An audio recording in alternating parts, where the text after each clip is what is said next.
activity. They seize upon every idea that comes their way, and use no discrimination of any kind. This is illusion, through acquisitiveness. Its cause is selfish grasping for the little self, even if this is unrealized and the disciple is glamored by the idea of his own selfless interests. Its cure is a humble spirit. 6. Through wrong embodiment of ideas. This refers primarily to the difficulties encountered by those developed souls who do touch the world of the intuition, who do intuit the great spiritual ideas, and whose responsibility it is to embody them in some form, automatically and spontaneously, through a trained and rhythmic activity of the soul and mind, working always in the closest collaboration. The idea is contacted, but is wrongly clothed in mental matter and therefore wrongly started on its way to materialization. It finds itself, for instance, integrated into a group thought form of the coloring, keynote, and substance which is entirely unsuited to its right expression. This happens far more often than you might think. It concerns the higher interpretations of the Hindu aphorism. Better one's own dharma than the dharma of another. This is illusion through wrong discrimination, where substance is concerned. Its cause is lack of esoteric training in creative activity. Its cure is the application of fifth-ray methods, which are the methods of the mental plane. This form of error seldom applies to the average aspirant, and concerns an illusion which is the testing applied to many initiates of fairly high degree. The ordinary disciple, such as you and others in this group, seldom touch a pure idea, and hence seldom need to embody it. 7. Through wrong application of ideas. How often does this form of illusion descend upon the disciple? He contacts an idea intuitively and also intelligently, note the distinction here expressed, and misapplies it. This is perhaps an aspect of the synthetic illusion, or the illusion of the whole of the mental plane, as modern man contacts it. Illusion varies from age to age, according to what the hierarchy is attempting to do, or according to the general trend of men's thoughts. The disciple can therefore be swept into a wrong activity, and a wrong application of ideas because the general illusion, growing out of the 6 types of illusion to which I have referred above, is overdominant in his mind. I could continue enlarging on the ways whereby illusion traps the unwary disciple, but this will suffice to awaken in you that constructive analysis which leads from knowledge to wisdom. We have noted that the 7 major ways of illusion are as follows. 1. The way of wrong perception. 2. The way of wrong interpretation. 3. The way of wrong appropriation. 4. The way of wrong direction. 5. The way of wrong integration. 6. The way of wrong embodiment. 7. The way of wrong application. These are the 3rd steps towards expression. The form of the expression is also qualified. Thus the 7 ways of illusion are produced. I have here outlined for you the causes, and the various types of illusion to which the disciple is prone. In its pure form, this illusion has to be met and someday surmounted. It has to be isolated, and dispelled by the initiate. It was the final successful effort to do this that led Jesus upon the cross, to cry out in words of apparent distress.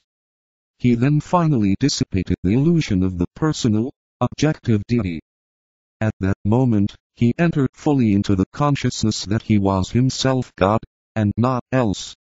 That the theory of unity outlined by him in the Gospel of St. John, chapters vi, was indeed and in truth a fact in his own consciousness, established unalterably.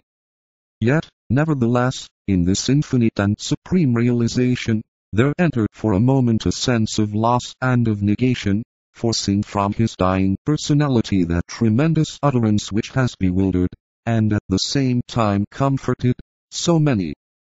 This signified the surmounting of the final synthetic illusion. When that has been dispelled, illusion, as it can be understood in the human family, disappears. The man stands free. The illusion of the mental plane can no longer deceive him. His mind is a pure instrument for the reflection of light and of truth. The glamours of the astral plane have no further hold over him, and the astral body itself fades out. You will remember that I hinted to you in a treatise on white magic, that the astral body itself was an illusion. It is the definition of the illusory mind, upon the mental plane of that which we call the sum total of the desires of the man in incarnation. When illusion and glamour have both been overcome, the astral body fades out in the human consciousness. There is no desire left for the separated self. Canomenes disappears, and man is then regarded as consisting essentially of soul, mind, brain, within the body nature. This is a great mystery, and its significance can only be understood when the man has controlled his personality and eliminated all aspects of glamour and of illusion. This is accomplished by accomplishing. This mastery is achieved by mastering. This elimination of desire is brought about by conscious eliminating. Get therefore to work, my brothers, and clarification of the problem must inevitably ensue. That which is the opposite pole of illusion is, as you well know, the intuition. The intuition is that recognition of reality which becomes possible as glamour and illusion disappear. An intuitive reaction to truth will take place when along a particular line of approach to truth the disciple has succeeded in quieting the thought form, making propensities of the mind, so that light can flow directly, and without any deviation, from the higher spiritual worlds. The intuition can begin to make its presence felt when glamour no longer grips the lower man, and a man's low or high desires, interpreted emotionally or self-centeredly, can no longer come between his brain consciousness and the soul. Fleeting moments of this high freedom come to all true aspirants at times, during their life struggle. They have then an intuitive flash of understanding. The outline of the future, and the nature of truth sweeps momentarily through their consciousness, and life is never again exactly the same thing. They have had their guarantee that all struggle is warranted, and will evoke its adequate reward. As pointed out in the tabulation, see page 41, that which dispels illusion and substitutes for it a true spiritual and infallible perception is contemplation, a contemplation necessarily carried on by the soul. Perhaps some grasp of the sequence of development can be arrived at, if you realize that the entire meditation process, in its three major divisions, can be divided as follows. 1. The aspirant probationary path concentration maya. 2. The disciple path of discipleship meditation glamour. 3. The initiate path of initiation contemplation illusion. The above tabulation will suffice to show the connection between the meditation process, as outlined and taught in the arcane school, and the problem which all of you have to face. The technique of the dispelling of illusion, as used by the initiate, is that of contemplation. But of what use is it for me to discuss this with you, if you are not initiate? Would it profit you at all, or would it only satisfy your curiosity, if I outline for you the peculiar processes employed by a soul in contemplation for penetrating, and, through an act of the trained will and through some first-ray formulas, for dispelling it? Not that I can imagine. I shall therefore conclude my remarks on this point concerning illusion from the angle of your evolutionary status. Glamour is your problem, as it is the problem of the world, at this time. Some of you, whose mental bodies are in process of organizing, may suffer somewhat from illusion, but your major problem as a group and as individuals is one of glamour. Your field of living experience is on the higher levels of the astral plane. Your task is to overcome glamour, each in your individual lives, and, as a group, later to approach the arduous task of aiding in the dispelling of the world glamour. This you may later be able to do, if you submit to training and, as individuals, understand and master your personal glamours. Just as soon as you have begun to do this, I can begin to use you, as a group. But before you can work as a group, and before you can assist in the dissipation of the world glamour, you have to understand better and master more definitely the glamours and illusions of your personality. The time has now come for me to help you deal more drastically with this problem of glamour, with the view to your destined group service and not with the view of your personal release.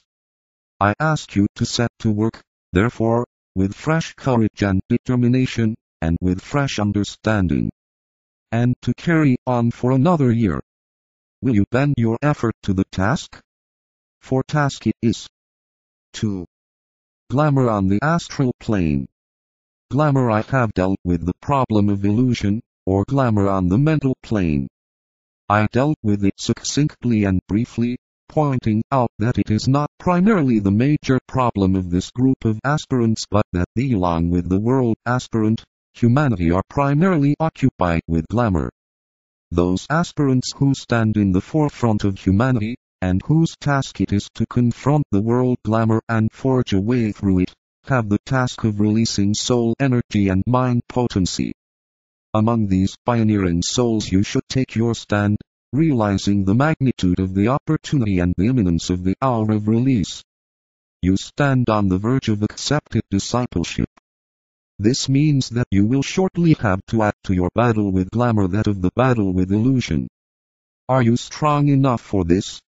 Forget not that a disciple who is dealing with the aspiration of his nature and who is also wrestling with the problems that result from mental polarization and awareness, and with the energies which become active through soul contact, is rapidly becoming an integrated personality.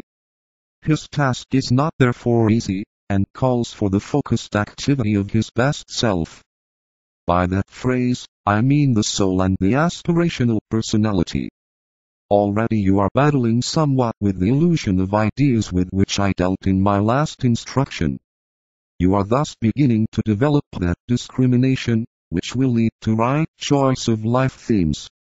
In this instruction I seek to cast some light upon the glamour which confronts the disciple as an individual, and also consider the aspect of glamour with which he must deal as a world server in training. Speaking symbolically, I would say that the planetary astral body, viewing it from soul levels, is lost in the depths of the surrounding fog.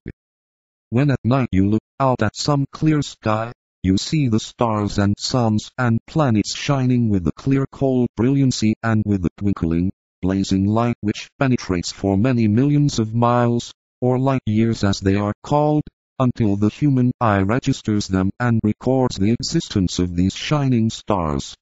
Looking, however, at the astral body of the planet, could you but do so, you would see no such clear shining but simply a murky ball of seeming steam, and mist and fog. This fog is of a density and thickness which would indicate not only impenetrability, but also those conditions which are unfavorable to life. Yet we pass and come and go, we the teachers on the inner side. And in that fog, seeing all things misshapen and distorted, labor the sons of men. Some are so habituated to the fog and the density that they remain oblivious of